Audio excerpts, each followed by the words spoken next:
Hello and welcome to Talking Tudors, a fortnightly podcast about the ever-fascinating Tudor dynasty. My name is Natalie Grueninger and I'll be your host and guide on this journey through 16th century England. Are you ready to step through the veil of time into the dazzling and dangerous world of the Tudor court? Without further ado, it's time to talk Tudors.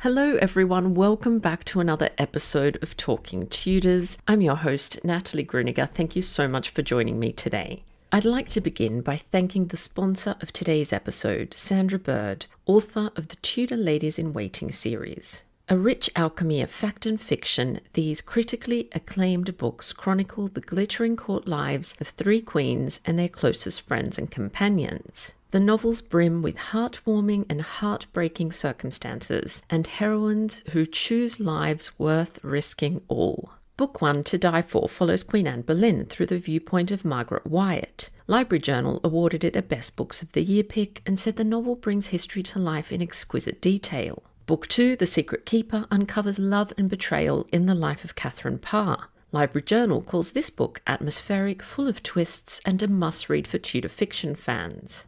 Finally, Book 3, Roses Have Thorns, draws close to Queen Elizabeth I through Ellen von Snakenborg, who transformed into Helena, the Marchioness of Northampton. I loved all three books and found this concluding book masterful, impeccably researched, and deliciously detailed storytelling. The series is available at Amazon.com. I'd also like to acknowledge and thank the generous listeners who continue to support Talking Tudors on Patreon, and extend a heartfelt thank you to everyone who's taken the time to rate and review the show. As an independent podcaster, this means a lot to me. If you love the podcast and you never miss an episode, I invite you to join the Talking Tudors Patreon community. Please visit patreon.com/talkingtudors for more information. When you join the Patreon family, you'll instantly unlock access to exclusive posts, including audio releases and videos. Patrons are also eligible to attend additional monthly live talks and take part in a member-only book club. They can also enter patron-only monthly giveaways, to name but a few of the perks. You can also support the podcast and share your love of Tudor history with the world by buying Talking Tudors merchandise. Check out all the products at talkingtudors.threadless.com. Now, on to today's episode. I'm thrilled that joining me on the podcast to talk about the Boleyn Apartment at Hever Castle is Kate McCaffrey. Kate is the castle historian and assistant curator at Hever Castle in Kent. She's an expert in Anne Boleyn's Books of Hours, two of the jewels in Hever Castle's collection. Her MA thesis with the University of Kent uncovered groundbreaking new evidence about Anne Boleyn's printed Book of Hours, gaining national and international press attention. She has co-curated 2 exhibitions at Hever Castle, written 3 books, and is currently heading an exciting reinterpretation project at Hever called the Boleyn Apartment, which will see the castle's most significant change in a generation. She's beginning her Chase-funded doctorate with the University of Kent in autumn 2024, continuing her work into late medieval and early modern Books of Hours. She's written for many outlets, including the TLS and BBC History, appeared on several documentaries, television shows, and also podcasts. Let's dive straight into our conversation. Welcome back to Talking Tudors, Kate. How are you? Hello, I'm thrilled to be here. Thank you so much for having me. I'm so excited too. I've been so looking forward to speaking with you. So before we dive into the very exciting subject that we're covering today, would you mind just introducing yourself to everyone and just telling us a little bit about you and your background?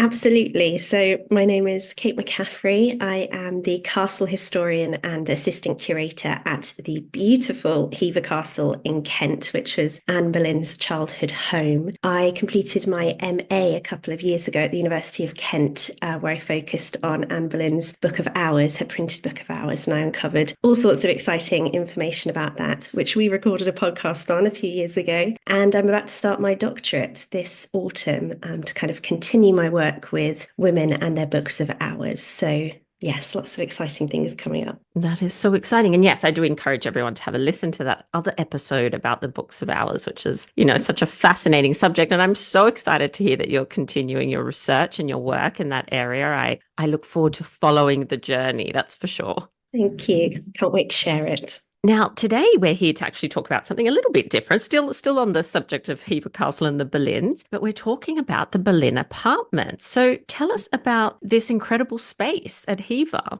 Yeah, so this has been a project that's been in the works for a long time. It's a complete refurbishment and redesign of 4 rooms inside the castle. So the Boleyn Apartment itself comprises of 4 rooms, which we have named the parlour, the nursery, the great chamber, and the best bed chamber. And each room's been refurbished to offer the visitor a really unique and visually engaging experience by literally stepping into the world of Anne Boleyn and her family. So it's an immersive or a semi-immersive experience where the rooms are largely set up as we imagine they might have looked when the Boleyns lived here at Hever. And I say the word imagine because we have based as much as we possibly can on contemporary historical evidence, but sadly no inventory of Hever in the Boleyns' time exists, no sketches or paintings or visual sources. So we have had to use a degree of imagination with this project, but still presenting the rooms as faithfully as we possibly can, which has been a very well-argued balance between us as a team. And in broad strokes, in terms of a narrative throughout the Boleyn Apartment, we're telling the story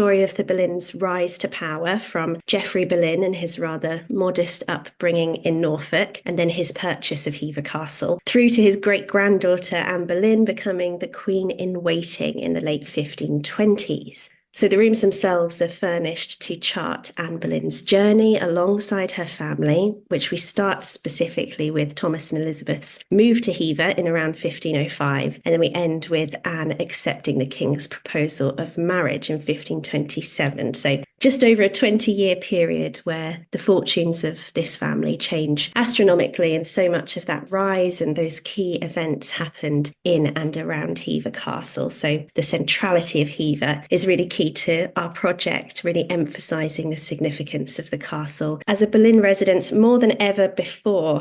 And with this project, we're finally able to present Hever, for example, not just as one of many properties in Thomas Boleyn's extensive portfolio, but actually as his primary chosen place of residence from 1505 for the rest of his life. So we're very excited about launching it. Well, I'm so excited too, as a, Boleyn fan, as you know, Kate. I'm really happy with this reinterpretation and this focus on Hever Castle and the role it played in the story of the Boleyns, because of course, as you said, it's such a crucial and important part of their story. And I always see it as a little haven when I think of Hever in terms of the Boleyn story and all the kind of up and down and upheaval that happens to them. That's always sort of there as a central, it's almost like a central character really in their story. Yeah. So I love it. I absolutely love it. So it sounds like a really ambitious project. How long did it take to work on this and to reinterpret the rooms? Gosh, so it's been in the works for about 4 years, I'd say, pretty much as long as I've been at Hever in my role. And it was catalysed initially by Professor Simon Thurley's architectural survey and report of Hever Castle in January 2020. So he completed a detailed survey of the castle, and he reaffirmed a lot that we in the curatorial team had thought for years, again, of this kind of centrality and significance of Hever as a Boleyn residence. So then myself and Dr. Owen Emerson, who you know very well, my former Hever colleague and great friend, and Alison Palmer, who's Hever's curator, we all researched further after Simon's report, and we came to understand that Hever is home to the only surviving suite of rooms in the world that the Boleyn family definitely once occupied, because other rooms in other properties that the Boleyn family once lived in have either been destroyed or changed beyond their recognition. So if the Boleyns were to walk around our apartment at Hever today, they would largely recognise the structure, especially since we've actually restored the size of one of the rooms by removing a wall that William Waldorf Astor added in the 20th century. So it's back to its near original proportions. So we just have an incredibly unique opportunity to reinterpret and represent the only surviving private Boleyn family apartment as we imagine it might once have looked. And that's been the motivation for our project. It's obviously evolved greatly as we've gone through the motions of research and preparation, and there have been many iterations. We've had help from external contractors and specialists and consultants, but I'm proud to say that the final version of the Boleyn apartment that visitors will see is incredibly similar to the original conception and vision that Owen and Ali and myself had 4 years ago. And it's really been a passion project for us all as huge Boleyn fans, just like you said, to have that opportunity to faithfully recreate the rooms that they once lived in and loved has really been the project of a lifetime. It's certainly the biggest project I will have curated in my career thus far. Yeah, it really is a dream come true. And I think, I'm sure you've done a splendid job. I will get to see it later in the year, but I know that it's going to be amazing already. And so you were talking earlier about the 4 rooms that comprise this new experience. So can you tell us a little bit about how those rooms were actually used by the Boleyns, as much as we know anyway? Totally, yes. So as I mentioned, the Boleyn apartment comprises of 4 rooms: the parlour, the nursery, the great chamber, and the best bed chamber. And these rooms were formally presented to visitors with the names: the morning room, Anne's bedroom, the Book of Hours room, and the Queen's chamber. So if you visited Hever before, you'll recognise those names. So we've renamed all the rooms for the project to kind of try and recreate that sense of a suite of Tudor family rooms. And the parlour is the first one that you'll enter. It's on the ground floor. It's the last room on the ground floor before you go up that gorgeous vice staircase that leads you to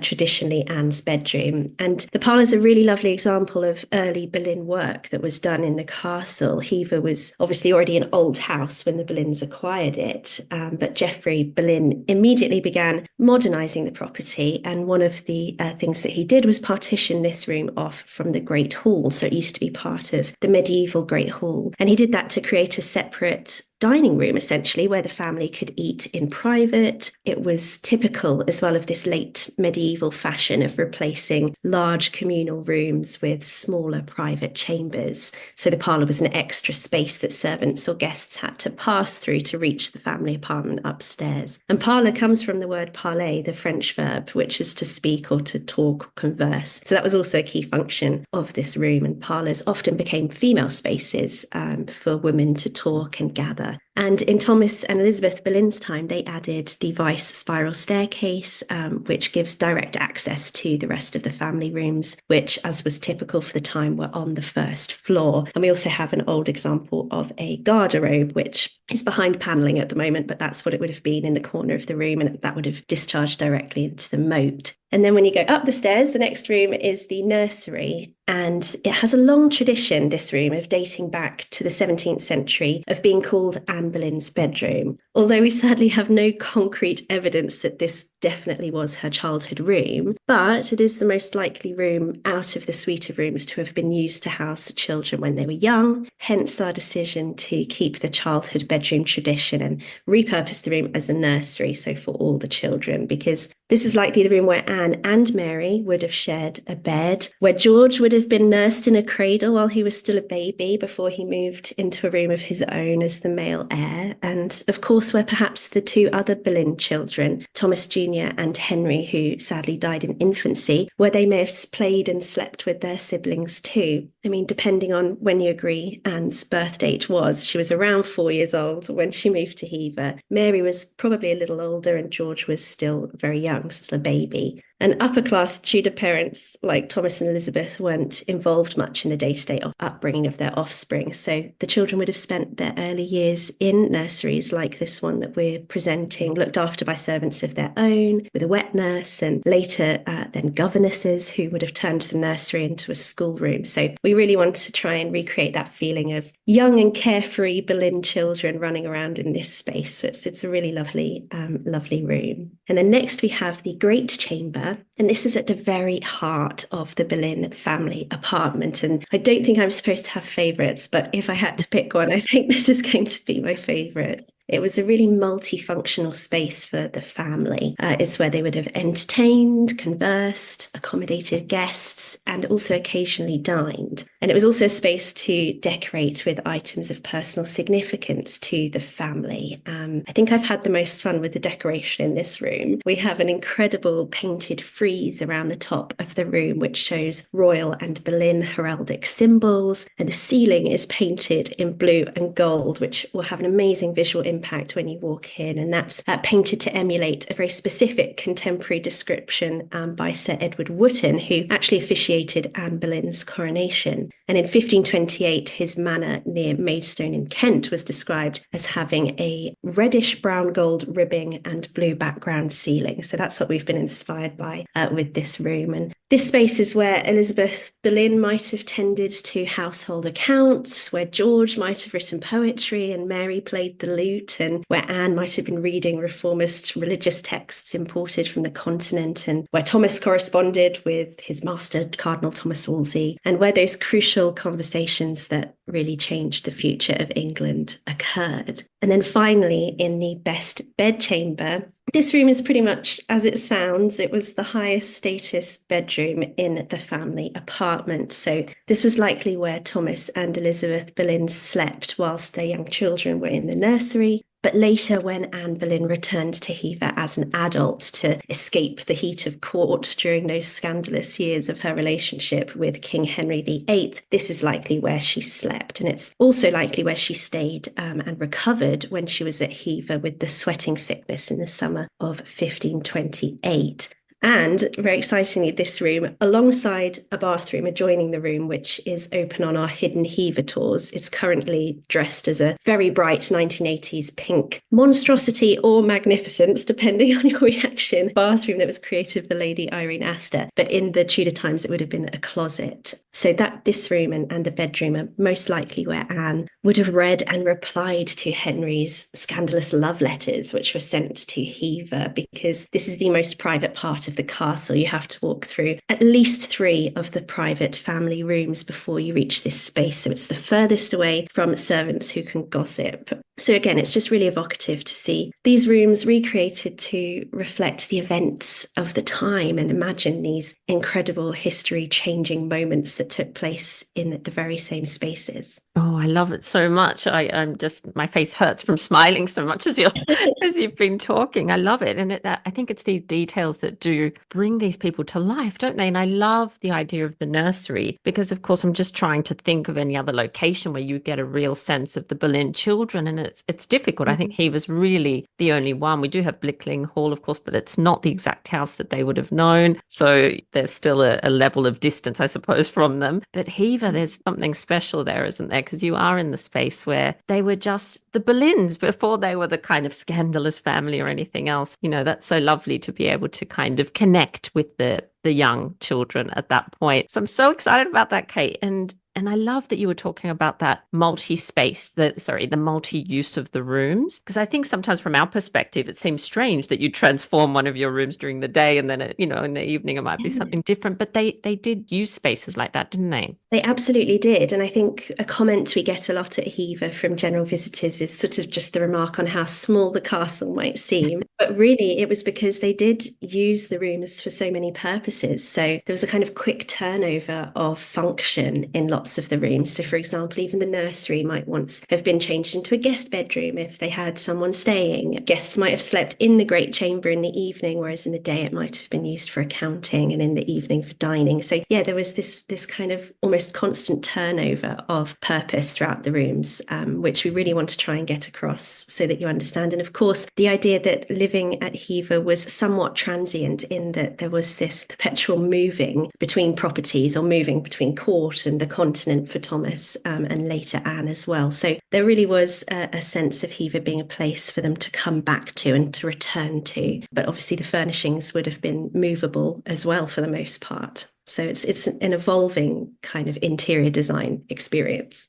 Yeah, exactly. And I love the fact that it is kind of cozy and intimate because, of course, then you know that you're literally standing and following in their footsteps when you walk through those spaces, which is absolutely mind-boggling and amazing. Could you tell us a little bit about how you went about recreating a sort of 16th century atmosphere? Yes, we had so many avenues that we explored to try and recreate an early 16th century atmosphere. And I think ultimately the fact that every interior design decision that we've made is rooted in extensive research into contemporary inventories of houses and families of comparable status to the Boleyns, as well as visual sources like the many gorgeous paintings of Hans Holbein the Younger, mean that the rooms and I think their design have as authentic a feel as possible. And we've worked with an incredible range of highly talented contractors to help us recreate the 16th century atmosphere as well. So I can run through some of the key people we've worked with. So Vivian Swatridge of Renaissance Textiles, who's worked extensively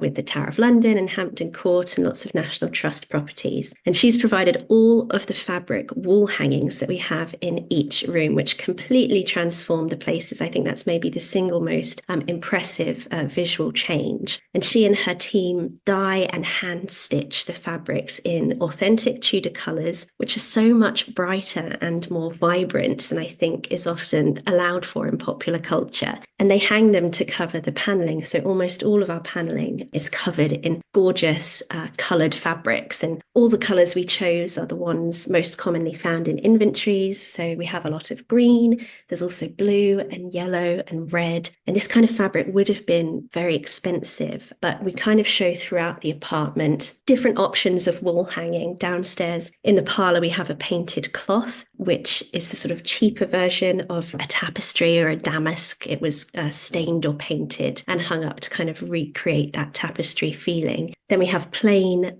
coloured wall hangings that Vivian's created, which was expensive but still readily available if you were wealthy enough. And then finally, we obviously have tapestry, which is the most impressive, perhaps initially, of the different wall hangings. And we've saved tapestries to only hang in the best bed chamber, so that you have this kind of journey with Anne and the Boleyns as they grow in wealth. And then you end in the best bed chamber where Anne's become queen in waiting. And it's just this beautifully opulent feel. And all our tapestries were created by Zardi and Zardi, who make tapestries that go for film sets and then in the background of Wolf Hall, for example. And we do have some original tapestry in there as well. But we have to balance everything with the visitors that we have coming through, hundreds of thousands of them. And then we also have in the Great Chamber, probably one of my favourite pieces is, as I mentioned, this beautiful hand-painted frieze around the top of the room. And that was created by Tess Newell and her team. And their work is incredible. I highly recommend checking out her Instagram. And the team is so talented.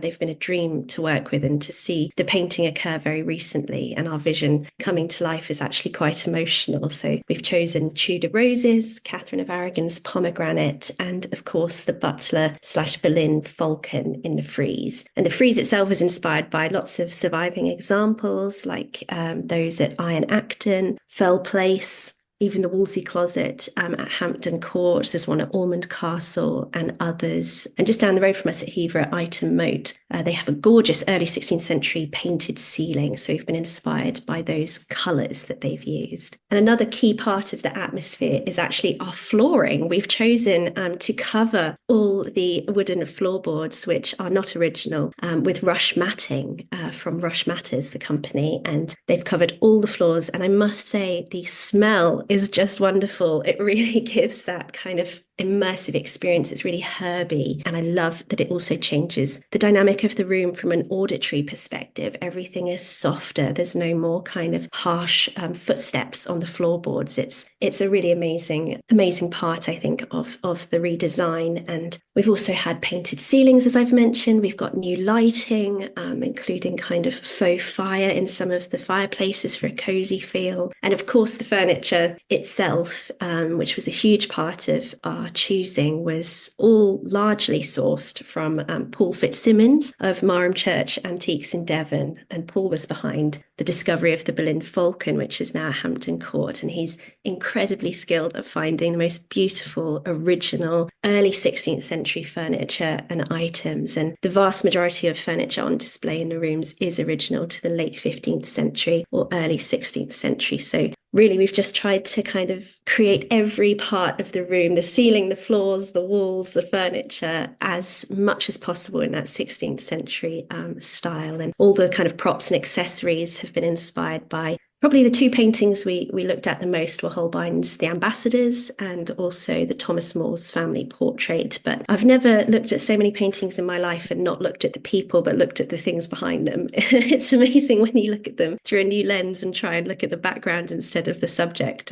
It's amazing what you see. Oh, I absolutely love doing that. Oh my goodness, Kate, it sounds so amazing. And it does sound completely immersive by what you're saying. I'm just thinking at nighttime, that must be like time travel if you went in at night. I imagine you've probably done that already and explored. We have, yes, and it's sort of still currently in a almost finished state, but it's just the most magical experience. As you know, Hever is pretty magical at nighttime anyway, and this really just adds to the slightly spookily real feel, actually.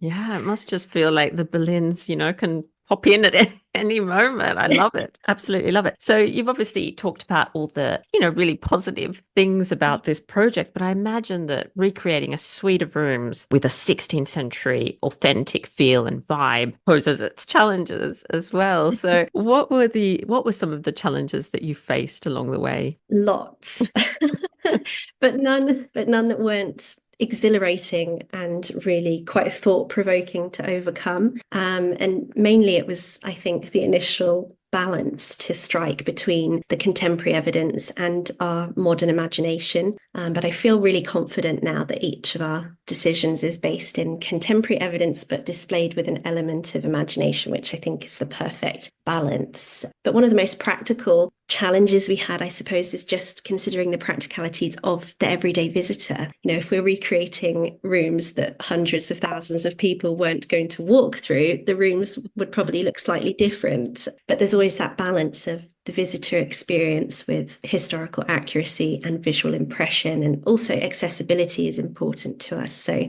I'd say another one is probably the exposition. So the text panels we have on display, they were challenging for me to write, but it's because I wanted to fit so much into them. And again, from a visitor and an accessibility perspective, you have to balance all the detail that I want to fill them with the things that are interesting or important enough for the wide range of visitors we get in the castle. And so we really went back and forth on the text panels from my original versions to passing them through lots of different people to read and to pick out what they thought was best. So being concise has never been my strong point. And then I'd say one other example of a random Hever quirk, because that's also been a challenge, just seeing how the building, I suppose, responds to the changes we've been making. And one Hever quirk we came across was when we did remove that wall from the nursery or Anne's bedroom, which was put in the 1970s, there were wardrobes put in. So we were able to remove that quite easily. But we found behind it a bathtub and loads of dodgy old plumbing, which was very unexpected. It was sort of a white bathtub with gold decoration, which had obviously been put in sometime in Asta's tenure in the castle. So it was very unexpected, but also weirdly not a surprise, because who knows what's behind most of the walls in the castle.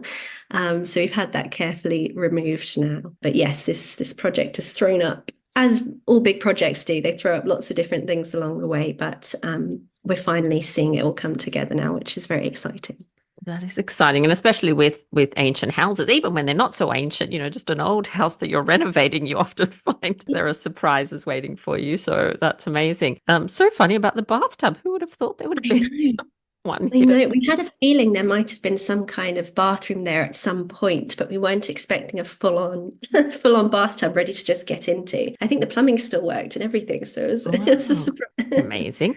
And of course, one of the highlights of a visit to Hever Castle is seeing Anne Boleyn's books of hours. So will they still be on display? Yes, of course, they absolutely will still be on display, but they have been moved to a new room or a new space because having them in their beautiful glass cases slightly ruined the kind of immersive feel we were going Yes, yeah. for in the Boleyn apartment. So they'll actually be in one of the rooms immediately after you exit the apartment now, after you pass down the staircase gallery. They're in what we used to call the Waldegrave room, but will probably now be renamed the New Book of Hours room. So it's on the same floor, just on the other side and the other wing of the same floor. And we thought this was a really lovely place to put them because it's the room that we have our oratory in, our beautiful little chapel in the same room. And so to have the religious books of Anne Boleyn displayed in the same room as this gorgeous oratory felt really appropriate. And actually, we know that Astor used to display Anne's printed Book of Hours open in the oratory. So we're sort of returning it to the space that it once was in. So that will be their new permanent home. And it's a beautiful little room. And actually, can I tell an odd little ghostly story? Oh, yes, please. Because when we moved the books in a few months ago, there was an odd experience where I was back in the office and Alison, our curator, was in the castle with a couple of other people, and they were near the Waldegrave room and they heard a woman laughing and they thought it was me. But it was obviously not. I was in the office. So Alison phoned me and asked if I was in the castle. And I said, no, I'm over in the office. And they got so spooked out because they swore that they heard a woman laughing and chattering from the new Book of Hours room in the Waldegrave room, which they thought was me, but it absolutely wasn't. And there was no one else in the castle. So I don't know if that was maybe Anne chuckling that her books had moved to a different room or something like that. But yeah, that was a funny experience, and we're very aware that changing the rooms is, Yes. it does make us think what would Anne think of the rooms if she came to see them now, or any of the other residents of the castle. So yeah, it's quite funny. Oh, I love that. That gave me goosebumps. And, I love ghost stories, Kate, absolutely love them. Yes. And I often hear that when there's changes, renovations, changes to Mhm. spaces, you do get sort of strange goings on. It must just disturb something in the ether, I guess. So that is quite interesting. Love it. Absolutely love it. So you've obviously devoted yourself and the team so much time into this project, so many years of, as you've said, and, trialing things and going back and looking over things. So what do you hope that visitors will learn and take away from this new permanent exhibition, I believe, permanent space? Yes, absolutely. It's a new permanent space. So, oh gosh, I hope they take away so much. I hope that they're just absolutely absorbed into the world of Anne Boleyn and her family. And I hope they learn new things about Anne's story and the Boleyn story, about the importance and centrality, as I said, of Hever Castle to the events of the time. And I also hope they learn, as I have come to over the last few years, a lot more about Tudor interior design than they may once have thought. I hope people are sort of blown away, really, by the very different visual experience that these rooms will have. And I think for repeat customers who know what the rooms looked like for so long, I think they'll almost be shocked to see how different the rooms look. And I'm quite looking forward to seeing people's reactions to that. And one reaction I particularly hope for is to do with the colour, I think, again, and the magnificence of wealthy Tudor living at this time. I trawled through an unimaginable number of inventories, and I really had no idea quite how vibrant and colourful Tudor living was. I think on screen and in popular culture, it's still often portrayed as quite sombre, with kind of darker, sludgier colours and panelling and not much liveliness. But in reality, if you could afford to, the Tudors loved colour. Beds were hung with purples and reds and golds, and fabrics like velvet and silk with fringing, and walls were covered, as I've said, with greens and blues and reds, and they were often striped as well, which we show throughout the apartment. So in inventories, the fabric is recorded as paned, which means stripes of fabric sewn together. So we've followed that faithfully as well. So yes, I think just visually every room was so interesting and unique and bright to see come together, that I'm excited for people's ideas of Tudor living, very wealthy Tudor living, to be challenged maybe slightly, and colour was everything. Yeah, you're so right. It absolutely was. And I think, I love quite muted colors in interiors now. So Yeah. I think it would be a shock to me to walk into a Tudor palace, for example. Just that clash of textures and colors, and then the smells as well from things. I think it would be quite an assault on the senses to suddenly be popped into one of the palaces in Tudor England. But that sounds absolutely so exciting. And just maybe to start wrapping things up, you obviously talked about how special the suite of rooms is in terms of, well, it's the only one really that we know for sure. But what is it about these rooms that you absolutely love and that you feel are really special and definitely worth a visit? Gosh, I think, yes, again, as we've said, if the Boleyns were to walk around this apartment today, they would recognize it in its structure. So it's such a special opportunity to follow in their footsteps, quite literally, through the only surviving suite of rooms that they once lived in and loved and lived in for a long time. I think, again, emphasizing Thomas Boleyn's choice to make Hever his residence, his primary residence out of all of his glorious properties for most of his sort of last half of his life, and also emphasizing new characters perhaps that we're bringing into the story, like his mother, Margaret Butler, who was the daughter of an earl, the Earl of Ormond, and Hever became her primary residence as well from 1519 until her death. And obviously it was Anne's childhood home, but it was also, again, where she returned as an adult in the midst of her relationship with the king. So kind of emphasizing the importance of Hever to these characters has been a really exciting part of this project. And ultimately, the Boleyn Apartment is also the most significant change the castle has seen in well over a generation. And as you say, it's a permanent fixture, which I'm sure will evolve slightly with accessories as the years go by. But the foundations are here to stay now, and I'm hoping it will breathe huge new life into the space, but also breathe new life into the Boleyn's stories at Hever and in general. So wonderful. And I'm so glad you mentioned Margaret, of course, as well, Margaret Butler, because I feel sometimes we forget her in the story because, of course, she was unwell for a long period. But the fact that she does outlive them all and, well, doesn't outlive Mary Boleyn, but outlives the Boleyns that are there. And amazing, isn't it? Such an amazing story. And this only makes it more addictive, I think, if you ask me, Kate. So I cannot wait to visit, and I cannot wait to see you again very soon. And the very last thing that I have for you, last question, is, of course, the Tudor takeaway. So if you have a suggestion for our listeners to go off and explore after the episode.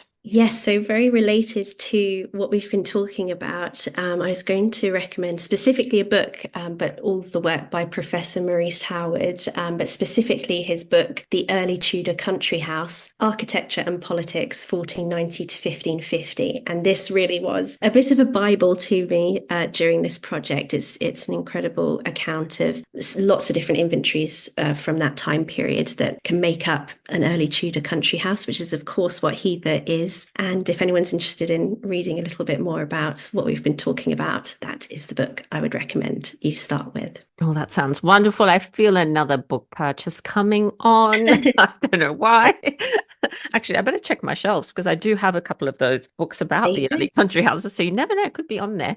Now, Kate, I'm sure everyone wants to follow your work or your wonderful work that you're doing, not just with obviously this new interpretation and exhibition, but your work on books of hours and female networks in the 16th century. Where can they go to find out more about what you're doing? Oh, well, on my Twitter, I tweet fairly often, and that's at Kate E. McCaffrey. And then I'm probably on Instagram a little bit more, and that's at Kate E. McCaffrey Historian. And I'm also part of 1/3 of the Tudor Trio, which we also have Twitter and Instagram and a Patreon for that same name. So yes, I'm sort of spread all over the place, really.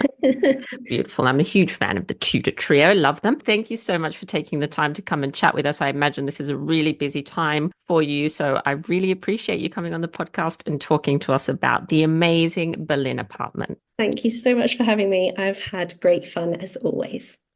Well, that brings us to the end of this episode of Talking Tudors. Thank you so much for joining us. I absolutely love to hear from listeners, so if you have any comments or suggestions, or just want to say hi, please get in touch with me via my website, www.onthetudortrail.com, where you'll also find show notes for today's episode. If you've enjoyed the show, please share the podcast with friends and family, and don't forget to subscribe, rate, and review. I also invite you to join our Talking Tudors podcast group on Facebook, where you can interact with other Tudor history lovers and hear all the behind-the-scenes news. You'll also find me on Twitter. My handle is On The Tudor Trail, and on Instagram as The Most Happy 78. It's time now for us to re-enter the modern world. As always, I look forward to talking Tudors with you again very soon.